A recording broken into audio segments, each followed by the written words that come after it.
Hi friends, welcome to Kushala media. కాలం చాలా బలమైనది అంటారు కదా. అవును, ఇది నిజమే. అది మనుషులకైనా, పక్షులకైనా, జంతువులకైనా ఎవరికి ఎప్పుడు ఏం జరగాలో అదే జరుగుతుంది. ప్రస్తుతం ఎండాకాలం స్టార్ట్ కావడంతో చెరువుల్లోని నీటి మట్టం చాలా వరకు తగ్గిపోయింది. మరికొన్ని చెరువులు పూర్తిగా ఎండిపోయాయి. కరివేన గ్రామంలో ఉన్న చెరువులో కూడా నీటి మట్టం చాలా వరకు తగ్గిపోయింది. నీళ్లు ఎండిపోవడంతో అంతవరకు కిలకిల రావాలతో కలకలలాడిన చెరువు నేడు వెలవెలబోతోంది. వర్షాకాలం ప్రారంభమైన వెంటనే ఈ చెరువులో నీటి కంజులు అంటే నీటి బాతుల సంఖ్య వందల సంఖ్యలో పెరుగుతుంది. చెరువు గట్టుపైనే ఉన్న తుమ్మ చెట్లపైన చిన్న చిన్న గూళ్ళు పెట్టి పిల్లలను ఉత్పత్తి చేస్తుంటాయి. వర్షాకాలంలో అయితే ఈ చెరువు దగ్గర వాతావరణం చాలా ఆహ్లాదభరితంగా ఉంటుంది. పక్షుల శబ్దాలు, నీటి సవళ్ల మధ్య కొంచెం సేపు ప్రశాంతంగా సేద తీరవచ్చు. నీటి బాతులు తమ గుడ్ల కోసం చెరువు గట్టుపైనే ఉన్న తుమ్మ చెట్లపై చిన్న చిన్న గూళ్ళు కట్టుకుని ఉన్నాయి. ఇవి చూడడానికి చాలా బాగున్నాయి. మేము వెళ్ళినప్పటికీ చెరువులో ఇంకా బురద ఉండడంతో కొద్దిగా లోపలికి వెళ్ళి వీడియో తీద్దామంటే సాధ్యం కాలేదు. కాబట్టి కొంచెం దూరం నుంచే నీటి కంజులను అయితే చిత్రీకరించాము. చెరువు లోపల ఉన్న చిన్న చిన్న కుంటలో అయితే కొంచెం నీళ్ళు ఉన్నాయి. ఈ కుంటల గట్టుపైన నీటి బాతులు చేపల కోసం వేట మొదలుపెట్టాయి. గుంతల్లో కూడా నీళ్లు ఎండిపోవడంతో చేపల సంఖ్య కూడా తగ్గిపోయింది. చేపలు దొరకకపోవడంతో నీటి బాతులు అటు ఇటు ఎగురుతూ ఆ గుంతలోకి ఈ గుంతలోకి వెళ్తూ నిరుత్సాహంగా కూర్చొని ఉంటున్నాయి. ఇదిగో ఇక్కడ గాల్లో ఎగురుతూ అటు ఇటు తిరుగుతున్న ఈ పక్షి పేరు ఫాల్కన్ గద్ద అంటారు.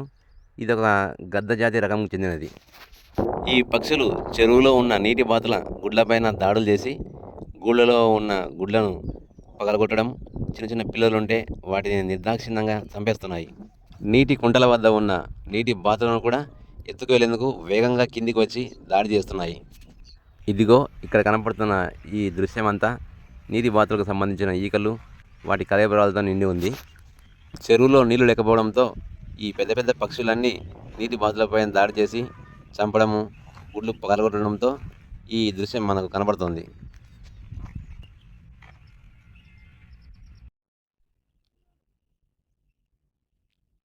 పక్షుల గూళ్ళలో ఉన్న పిల్లలనే కాకుండా ఈ నీటి బాతులను కూడా పట్టుకోవచ్చి చెరువు గట్టున ఉన్న చెట్లపైన కూర్చొని చంపడంతో ఈ ఈకలన్నీ ఇక్కడే పడినాయి. ఇటువైపు చూడండి, ఏ చెట్టు కింద చూసినా నీటి బాతులకు సంబంధించిన ఈకలు, ఎముకలు పడి ఉన్నాయి.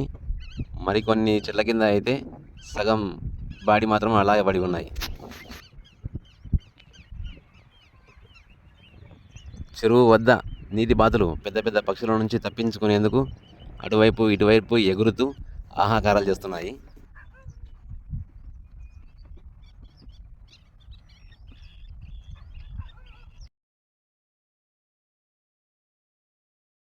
ఇదిగో ఇక్కడ గూళ్ళలో ఉన్న చిన్న చిన్న పక్షి పిల్లలను పెద్ద పక్షులు చంపడంతో ఈకలు, వాటి ఎముకలు, వాటి పుర్రెలు కూడా అలాగే పడి ఉన్నాయి.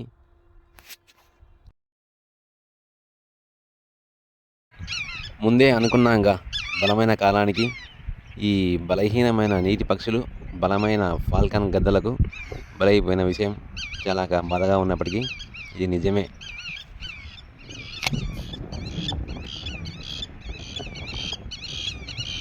మళ్ళీ 2-3 నెలల తర్వాత వర్షాకాలం ప్రారంభమైతే మళ్ళీ కొత్తగా నీటి బాతులను మనం చూడవచ్చు. అంతవరకు సెలవు. Please subscribe Kushala media.